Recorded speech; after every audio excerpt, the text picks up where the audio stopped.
you keep learning? So learning is, I tell people all the time, and I have a tattoo on my chest that very much represents that. I am an eternal student. Okay. It is one of my greatest pleasures in life to be able to learn every day, and that's something that I love about being a chef. There's no pinnacle. You know what I mean? There's Yeah. no final level, final master. There is no way for a chef to know everything there is about this world and about this realm. And no matter how good I am, matter how great people tell me I am, feed my ego, there is always going to be something for me to learn and master. And I love that about this space. Yeah. So one of the things that I challenged myself to do, I became a cookbook person over the course of the pandemic.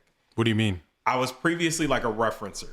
Like I would, if, you told me about one of your favorite recipes, I would reference the recipe. I don't necessarily follow it to see, word for word, but, I'm referencing it to see what ingredients are used, what the preparation is like. That'll inform me of why you like the dish or what I like about it. And I just do my own interpretation. I was like really adverse to cookbooks for whatever reason, because I felt like it was stifling for my creativity in that realm. But I've become a cookbook person over the course of the pandemic, just being more open to learning everything I can.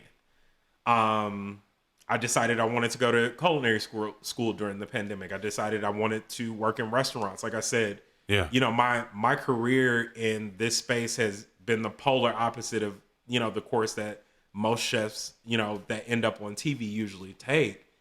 But I love having accepted that I am going to be a student for the rest of my life and that there is always something for me to learn. Yeah. And that is exciting. That's dope. You know what I mean? Yeah, Like, I do. I know how to cook all this dope shit, but guess what? I learned another thing, and I got another thing, and I learned this, and I picked up that, and I wasn't familiar with that ingredient before, but I could incorporate that in my such and such.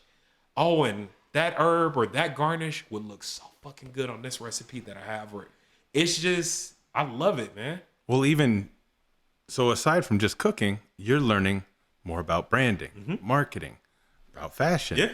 about just communicating with people, Parenting, resonating with people. fatherhood, Oh gosh. being a good husband, being a better friend, Yeah. grieving a parent. I've never done that before. You know what Now I mean? you have.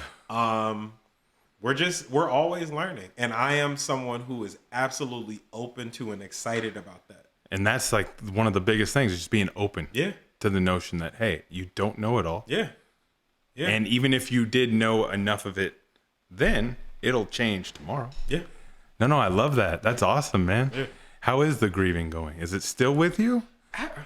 Absolutely. Yeah. Absolutely. For everybody watching, we are doing this interview in my mother's home. Yep. And it's a process. I think the thing I can say definitively is that I've accepted that I will always grieve my mother. Yep. She and I were very, very close. We spent a lot of time together, and that is a void in my life and my heart that cannot be filled by anyone or anything or whatever the case is. But I am dealing with it in healthier ways than I previously was. And I think I'm more so in a space of gratitude. Yeah. And I have been this year more so than last year. Last year was really rough, but this year I am grateful. Like, I got to be Renee McMullen's son. Like, I never thought I would lose my mom so young. Mm-hmm. But like, she wasn't here for a long time, but she was here for a good time. Yeah. She was a fantastic mother. She had a great sense of humor. She was my biggest cheerleader. Yeah. And I'm grateful. Yeah. I'm grateful. I'm able to talk about her without crying. Yeah. That's something I wasn't able to do last year, but I'm grateful for the opportunity to be her son. That's dope, man. Fucking lit, man. Yeah. You don't need to fill that hole because nobody will. Yeah. Nobody will. But you know, it's you know this. It's hard. Like, there are very specific things in your life that you go to your mother for. Yeah. Very specific conversations, even just jokes. You know what I mean? Like, there are so many instances where I'm just driving down the street, I see something, think of something, and I want to just call my mom and just talk shit and laugh about it, because my mom had the greatest sense of humor. You know, so that's really tough. Like, thinking about, I think the toughest thing for me is that my son will never get the pleasure of, or won't get the pleasure of, like, knowing my mom. He remembers my mom. He still talks about my mom, but he didn't get to know my mom. So, yeah, in step with that, my kids never knew her. My missus only knew her for a year, and it was awesome. It wasn't even a full year, I don't think, but there was enough to where she remembers. But to your point, I forgot where I heard this. It was a couple of years ago. It was during the pandemic. I remember it was during the pandemic because I was listening. That's when I really got into listening to books, and I was running a lot and listening to books. But this one lady talked about when she wanted to talk to, and it happened to be her mother, she would use voice memos because she just wanted to share something with her. Yeah. To your point, the dialogue the two of them would have, but she can't talk to her anymore.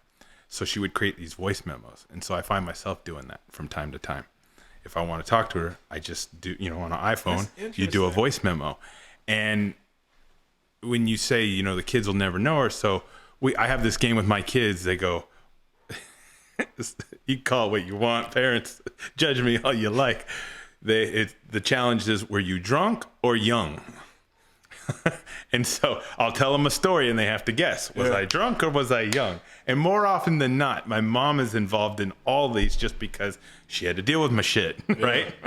So, but it's funny because they're able to almost share in these stories because the kids are a little old enough, and we have that relationship to where we connect on that level. Yeah. So those are a couple ways that seem to have helped me.